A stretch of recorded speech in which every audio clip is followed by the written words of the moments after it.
नमस्कार।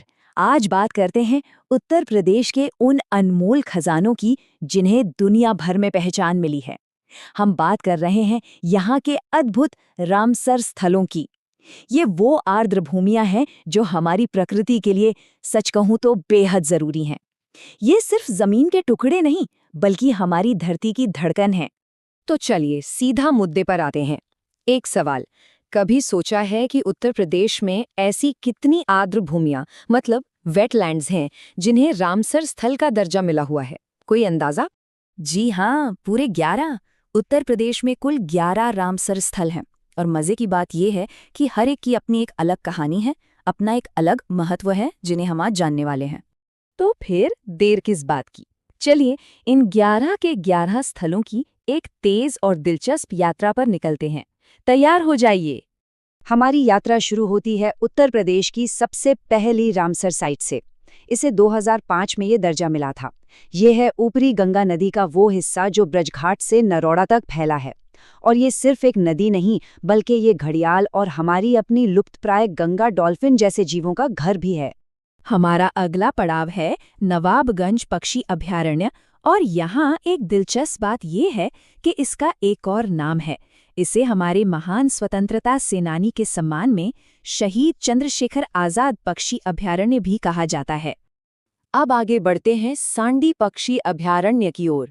देखिए, ये जगह सिर्फ खूबसूरत नहीं है बल्कि कई दुर्लभ और लुप्तप्राय पक्षियों के लिए एक आखिरी सुरक्षित पनाहगाह है, एक सेफ हेवन जहां वे बिना किसी खतरे के रह सकते हैं। अब देखते हैं समन पक्षी अभयारण्य को। इसकी जो भौगोलिक बनावट है ना, वो इसे सबसे अलग बनाती है। ये असल में एक धनुषाकार यानी कि एक ऑक्सबो झील है जो तब बनती है जब नदी अपना रास्ता बदल लेती है ना? प्रकृति का एक अद्भुत नमूना।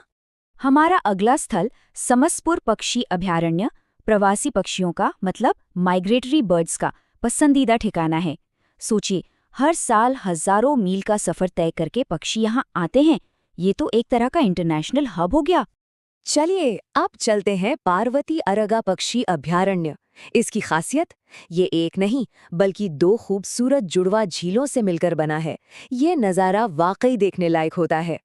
सरसाई नव झील, इसका नाम उत्तर प्रदेश के राज्य पक्षी राजसी सारस क्रेन के साथ बहुत गहराई से जुड़ा हुआ है। ये झील इस खूबसूरत और विशाल जीव के संरक्षण के लिए एक बहुत ही महत्वपूर्ण गढ़ है। अच्छा, अब तक हमने ज्यादातर प्राकृतिक स्थलों की बात की, लेकिन सूर सरोवर, जिसे हम कीठम झील के नाम से भी जानते हैं, ये एक मानव निर्मित जलाशय है, मतलब मैन मेड। ये इस बात का सबूत है कि इंसान भी प्रकृति के लिए अद्भुत काम कर सकता है।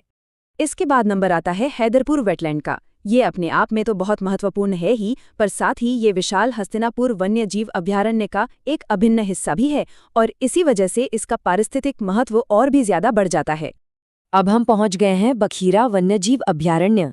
ये जगह सर्दियों में मध्य एशिया से आने वाले पक्षियों का दूसरा घर बन जाती है।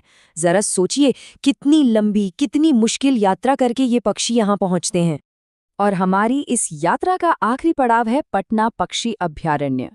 यह उत्तर प्रदेश के सबसे नए रामसर स्थलों में से एक है, जिसे हाल ही में इस प्रतिष्ठित सूची में शामिल किया गया है। तो ये तो हो गई यूपी की 11 साइट्स। लेकिन अब जरा एक कदम पीछे हटकर बड़ी पिक्चर देखते हैं। पूरे भारत के नक्शे पर उत्तर प्रदेश आखिर कहाँ खड़ा है? देखिए, ये आंकड़े कहानी को बिल्कुल साफ कर देते हैं। तमिलनाडु 20 रामसर स्थलों के साथ पहले नंबर पर है और ठीक उसके बाद जी हाँ, उत्तर प्रदेश अपने 11 स्थलों के साथ पूरे भारत में दूसरे स्थान पर। ये वाकई में एक बहुत बड़ी उपलब्धि है। और अगर पूरे भारत की बात करें तो अब देश में कुल 98 रामसर स्थल हो गए हैं और इसमें उत्तर प्रदेश का 11 साइट्स का योगदान सच में बहुत बड़ा और सराहनीय है। हर समूह में कुछ सबसे बड़े और कुछ सबसे छोटे सदस्य होते हैं, है ना? तो चलिए अब यूपी के इन रामसर स्थलों के 2 चरम बिंदुओं मतलब सबसे बड़े और सबसे छोटे पर एक नज़र डालते हैं। यहाँ एक बड़ी दिलचस्प तुलना है। एक तरफ है सबसे बड़ी साइट ऊपरी गंगा नदी का वो विशाल क्षेत्र और दूसरी तरफ है सबसे छोटी साइट पटना पक्षी अभयारण्य जो सिर्फ लगभग 1 वर्ग किलोमीटर में फैली है। ये विविधता ही तो खूबसूरती है। तो हमने संख्याएं देखी, नाम जाने और तुलना भी कर ली। लेकिन सबसे बड़ा और सबसे ज़रूरी सवाल ये है कि आखिर ये स्थल इतने महत्वपूर्ण क्यों हैं? ये सिर्फ गिनती के लिए नहीं है, ये हमारी पृथ्वी की, हमारी जीवन रेखाएं हैं। देखिए, ये स्थल लुप्तप्राय पक्षियों को एक सुरक्षित घर देते हैं। ये प्रवासी पक्षियों के लिए एक जरूरी पड़ाव है। ये सारस क्रेन जैसे विशेष जीवों का संरक्षण करते हैं और अपनी अनोखी भौगोलिक बनावट से हमें हैरान भी करते हैं। संक्षेप में कहें तो ये जैव विविधता के हॉटस्पॉट्स हैं। तो अंत में एक सवाल जो हम सबको खुद से पूछना चाहिए, इन प्राकृतिक विरासतों के बारे में जानना तो पहला कदम है, लेकिन इन्हें भविष्य के लिए सहेजने के वास्ते हम सब मिलकर और क्या कर सकते हैं, इस पर विचार करना बहुत बहुत जरूरी है।